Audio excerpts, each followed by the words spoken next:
Welcome back, everyone. No matter where you are, no matter what time it may be, I hope y'all are doing well out there. Tonight's upload features encounters that just aren't about being scared. They're about what the fear does to people.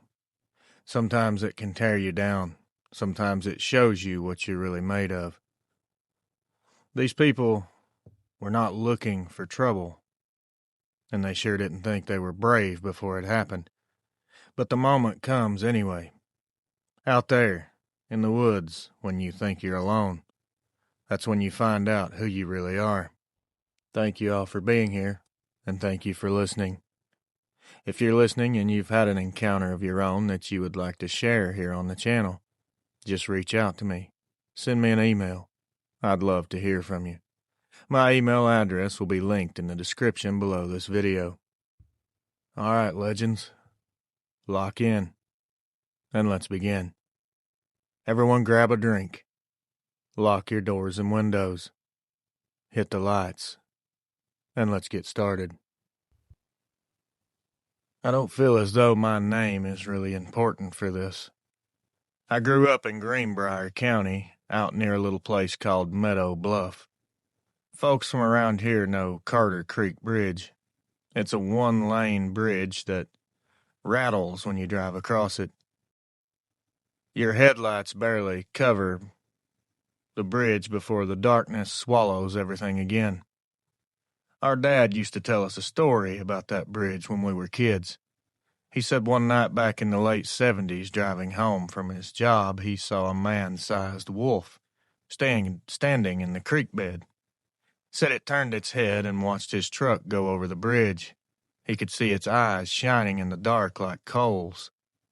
We always chalked it up to him being tired or having a few drinks after work. Or, the most likely option was he was pulling our chain. Anyway, dear old Dad passed away in 2018.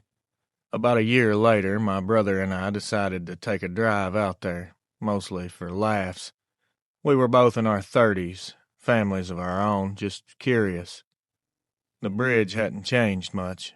The guardrails were still rusted. There were giant potholes leading up to it. The same echoing noises when your tires hit the metal grate. We parked on the far side where the road widens into a gravel pull-off. It was early in the evening, but the light was still fading. Air was humid and heavy. You could smell the creek. My brother pulled out his phone, started recording a goofy video about Dad's werewolf. We were both laughing, tossing rocks into the water. Just remembering our dad, I suppose. Then, mid-laugh, we both heard something splash from down under the bridge. Now, this isn't the kind of splash that a fish makes. It's something much heavier. Sounded like a human stepping off a rock into shallow water. We stopped moving and started listening. A few seconds pass and we're hit with another sound, low and throaty like an animal, growling almost through its nose with its mouth closed. My brother turned on the flashlight and pointed it toward the creek bank. The light hit something moving and it slipped between two willows so fast we couldn't tell what it was, but we could tell that it was moving on two legs and not four. This was the moment that we both looked at each other. No more jokes after that. The air suddenly felt thicker, like the woods themselves were listening and watching us. We got in the truck and left, telling ourselves it was just an animal, or there was someone fishing down there and we spooked them. About an hour later, we checked into a small roadside motel outside Raynell. It's a cheap place, but clean enough. We both sat there for a while scrolling through our phones, not speaking about what we thought we saw. Finally, we turned the lights out and tried to sleep. Sometime early, I'm guessing 2 or 3 a.m., I woke up to a sound outside the window. It was a soft scraping on metal followed by a deep, slow breathing. It was vibrating in my chest when I heard it. I eased the curtain back just a little. The parking lot light was dim, but I could see the back of my truck. Something absolutely huge was standing right behind it. It had one hand up on my tailgate. Its head was tilted, sniffing along the truck bed. The shape of it was like a mixture of two animals that I'm sure you probably guessed. This thing looked like a human-shaped body, but its head was huge and was shaped like a wolf or a dog. It was tall, it was broad, and its legs bent backward just slightly at the joints. I blinked and it turned. The light hit its face, and I could see it was covered in dark fur, except for on the chest, upper legs, stomach, and bicep areas.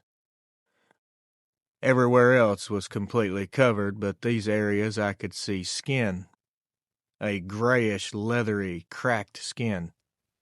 I clearly saw the long snout.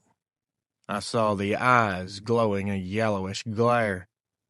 It started moving quickly, and it got down low to the ground. It disappeared behind the next row of cars like it was gliding on wheels. My brother moved a little bit when he heard me whisper his name. We stayed still, kept watching and listening.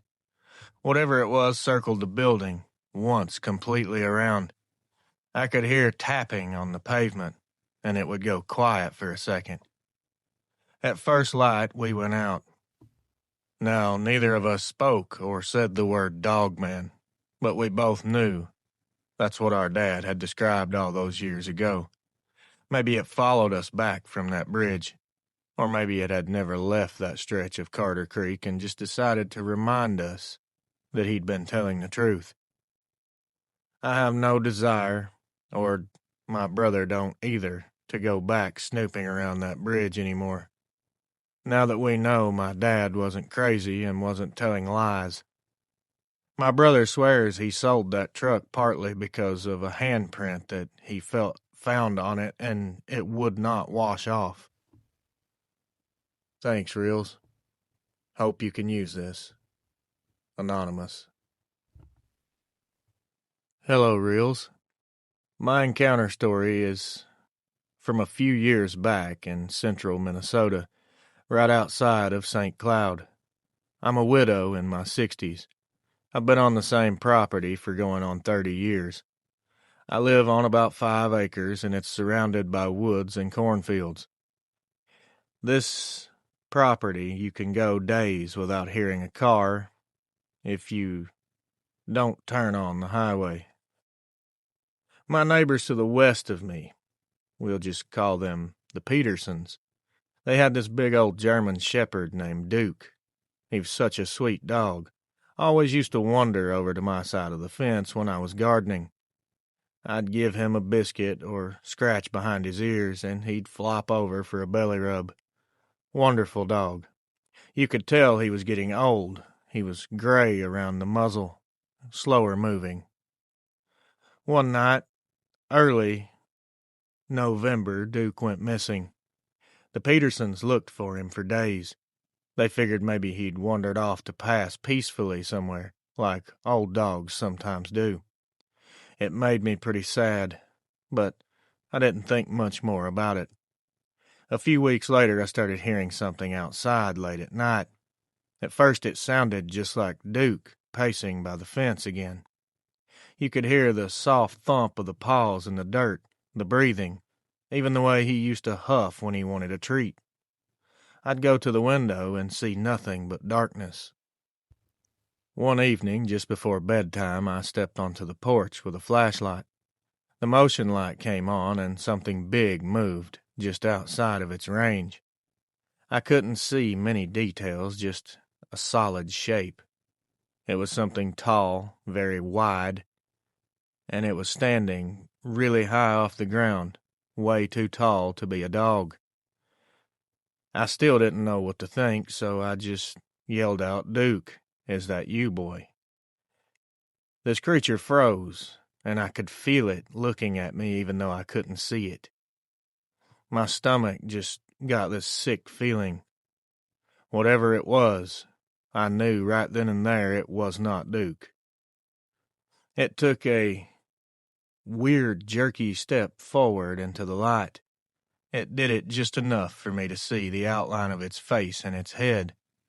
It was canine, but not right. Its face was too long, its ears were pointed like a wolf's, its shoulders were far higher than any dog I've ever seen. I could hear a deep rumbling growl emitting from it. It was low enough that I felt it vibrate my body. My hand shook, instantly, so bad that I couldn't hold the flashlight steady anymore. I watched it blink, and that's when I noticed how bright the eyes were and how yellow and how they were glowing like a predator's. I'm not very quick these days, but I stumbled back inside as fast as I could and locked the door, even though that really wouldn't have helped me much if it really wanted in. I remember my heart was beating so hard, I felt like I was going to pass out. From inside, I could still hear it moving along that fence. It was walking slow, but they were heavy steps. It let out this sound that was mixed with a snarl, a grunt, and almost like a cough, and then everything just went quiet. After that silence, I stayed awake listening for about an hour, and I didn't hear anything else, so I decided to go try to sleep. A few days later, Mr. Peterson came by. He told me they'd found Duke's collar. It was about a half-mile from their place near the back pasture. It was torn clean in half like something ripped it off of him. I didn't tell him about what I saw. I just nodded and said how sorry I was. Since then, I keep the porch light on every single night. I don't go out after dark anymore unless I absolutely have to. Whatever these things are, it's definitely not a coyote or a bear. It wasn't Duke, either. It was standing where Duke used to stand, like it remembered there was food here. Or maybe it remembered me. I've lived a long time out here, Reels, and I know the sounds of this land. That night I realized there are things in these woods that aren't supposed to be here, and they're smart enough to act like they belong. Name withheld. Minnesota. I've been driving a school bus for almost 20 years now, all on the same back roads around Windsor County, Vermont.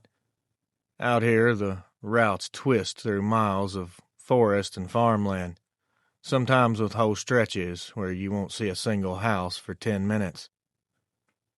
It was in the fall, I'm thinking late fall, when this happened. It was right before the snow starts, but after the mornings turn bitter cold. I had the early shift picking up the high school kids before sunrise. The bus garage sits just outside of town, and from there I drive 15 miles of winding rural road before the first stop. That morning it just felt darker than usual. There were thick, heavy clouds, the moon was nowhere to be seen, and there was a layer of frost on the ground that you could hear crunch under your boots. About halfway through my route, I came up on a narrow section where the road dips down beside a small stream.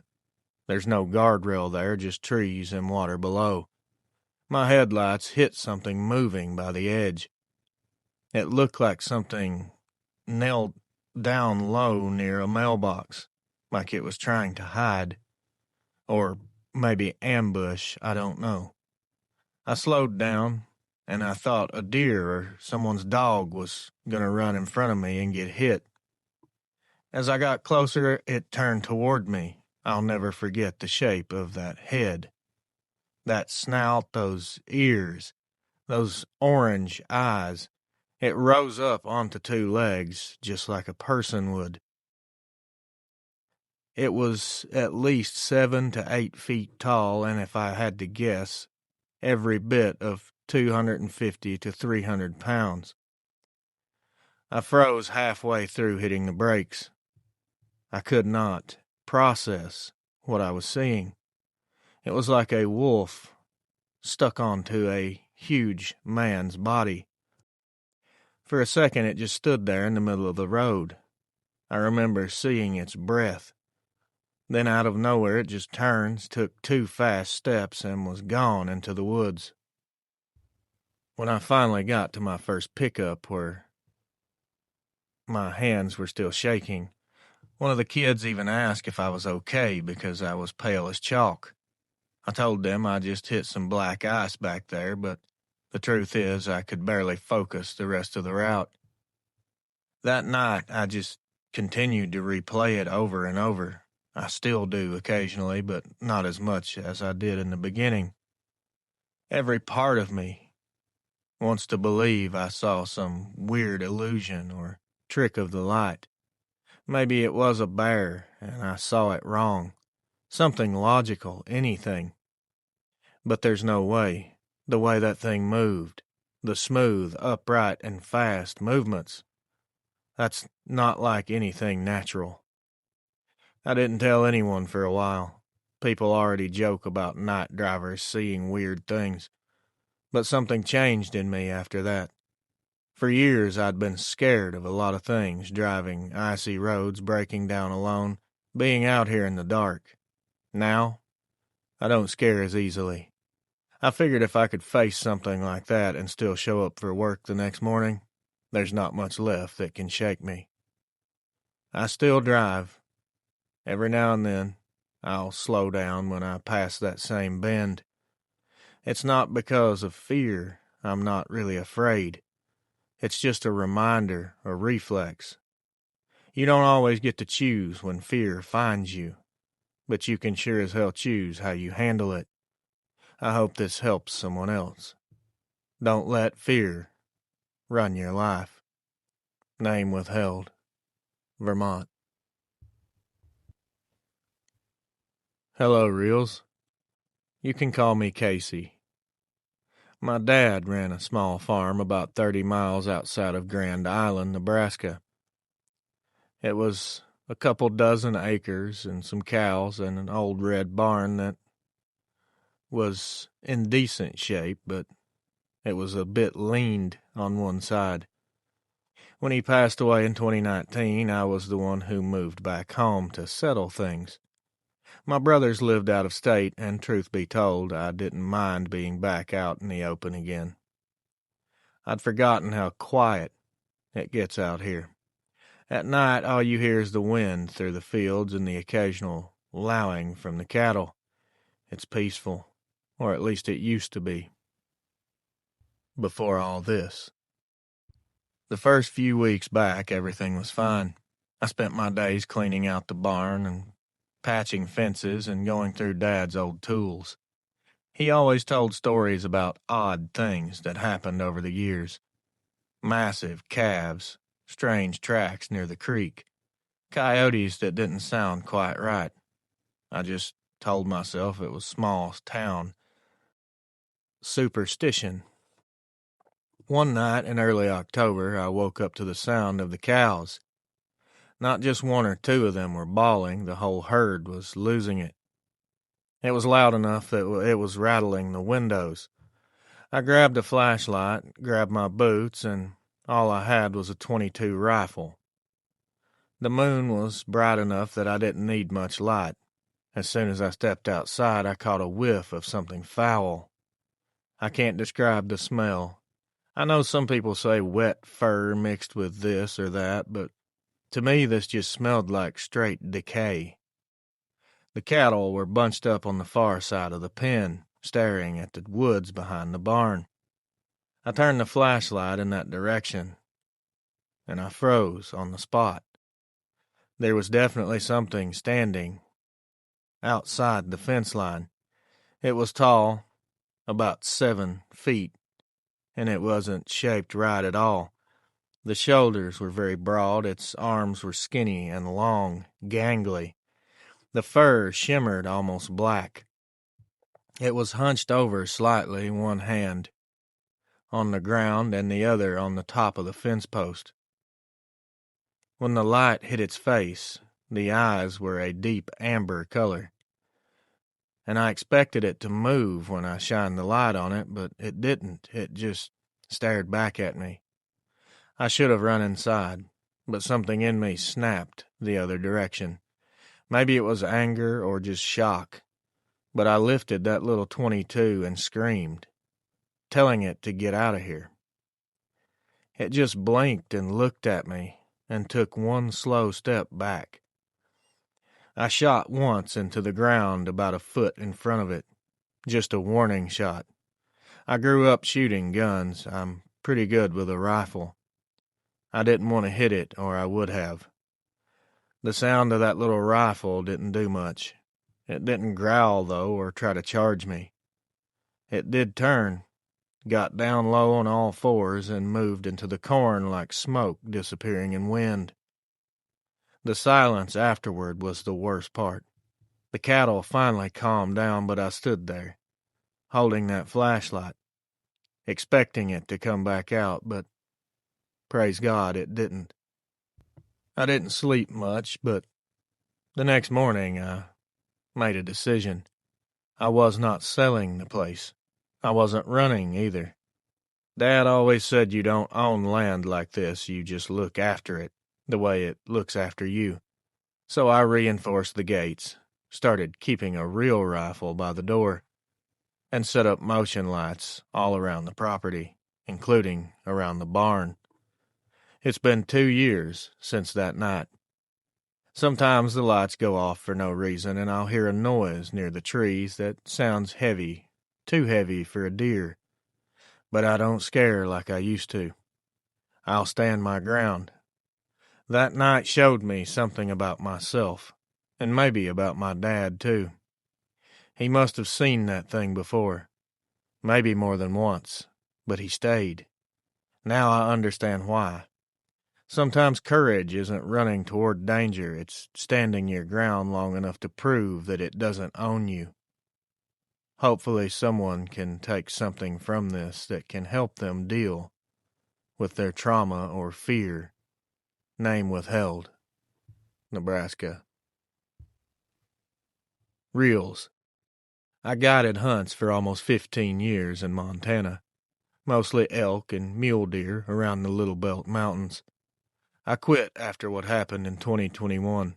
I still can't explain it, and honestly, I don't talk about it much anymore because I don't want people thinking that I've lost it. It was early November, late in the season. I was guiding a man from Texas. Nice enough fella, but pretty green. You could tell right away he didn't know how to move quiet. We were camped about 4 miles from the main trail near a creek that always had fresh sign. The first couple days went by uneventful. Cold mornings, quiet woods, hardly any movement.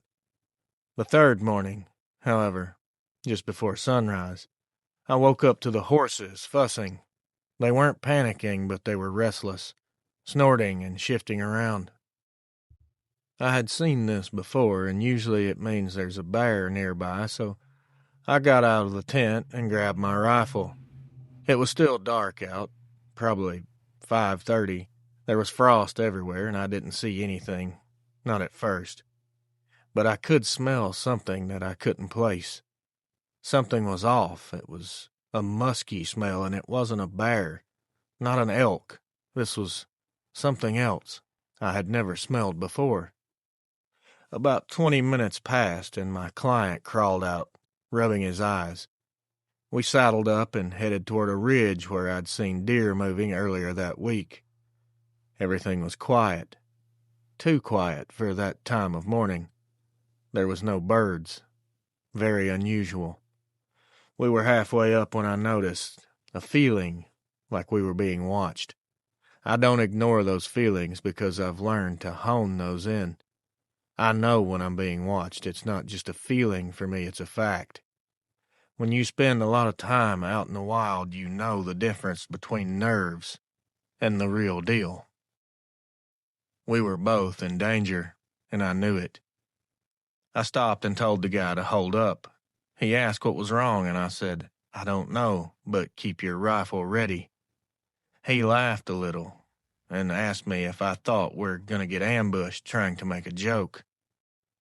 But he stopped joking when he saw I wasn't laughing. Not 30 seconds later, there was a sound up on the slope above us, like something walking across dry leaves on 2 legs, not 4. I grabbed the binoculars and swung them up, but I couldn't see anything. We both heard it again, and it was much closer the second time. After the second noise, 5 seconds maybe tops passed, and it let out a growl that didn't sound like anything I've ever heard in the woods. It sounded something more like you would hear in a horror movie. The horses started backing up. They flattened their ears. My client started to say something, but before he finished, this thing broke out from behind a cluster of spruce, maybe 40 yards away. At first glance, I thought it was a bear standing up, but it wasn't. It moved like a human, just a lot faster and a lot smoother. It was big, dark brown fur, long arms and a head like a wolf or a German shepherd, but much bigger, and it was more narrow. The teeth were visible even with its mouth partly open. The man from Texas fired before I could stop him. 1 shot. The thing didn't fall. It flinched and let out a sound I'll never be able to forget. It was a mixture of a growl and a scream. I just got chills thinking about it. It bolted uphill so fast the trees seemed to shake around it. After that, the woods just went silent again. We sat there for maybe a minute, just dumbstruck and not speaking. I finally told him, "We are getting out of here. We gotta head back to camp." That night, needless to say, neither of us slept. Around midnight, we heard movement in the trees beyond the horses. Wasn't loud like earlier. This was something pacing a lot softer. I just sat there with my rifle and waited. I was willing to do whatever I had to stay alive, but I was praying that I wouldn't have to. Finally, the sun came up. We broke camp and we left immediately. I told him not to mention what we saw to anyone, just that we had weather issues. He agreed. He kept asking me over and over, what the hell was that? I had no answers then, and I don't have any now. That was the last trip I ever guided. I still do go out sometimes, but only alone, and only for short hikes. It's one thing for me to put myself in danger, but I'm not comfortable with taking someone else and putting them in danger as well. And now that I know what's out there, I'm not willing to take the chance. People always assume that when you're afraid, it means you run. That's not what it was for me. I wasn't afraid of dying. I was afraid of realizing how little we really know about what's out there, and that maybe the woods don't belong to us after all. Jay, Montana. Friends, legends, family. That's going to do it for this upload. I'll be honest with you guys. These kinds of stories always hit me a little harder. It's one thing to hear about people being terrified, but it's something else when they come out of it stronger than they went in. To everyone listening, thank you for helping this channel grow the way it has. Every single view, comment, email, everything, it means more than I could ever say. You all turned this little channel into something real, something that has reach. We can actually reach people now. It's amazing, and it still doesn't feel real. Huge shout out to all the channel members who continue to support me in what I'm doing. I couldn't do any of this without you guys. You're absolute legends, every single one of you. Also, I can't forget, most importantly, a huge thank you to these individuals for sending me these encounters. It takes a lot, folks. If you've done it, you understand. It takes a lot to come forward and share something like this with thousands of strangers. You have my thanks and my utmost respect. Thank you, truly. Everyone remember, you're not alone out there. There are people who care. All y'all please stay safe out there. Always trust your instincts. I would say don't let fear run your life, but there's a fine line between brave and stupidity. Don't cross that line. Stay safe, everybody. I love each and every one of you. Until next time, my friends, watch over your loved ones. Keep your head on a swivel. And as always, good night.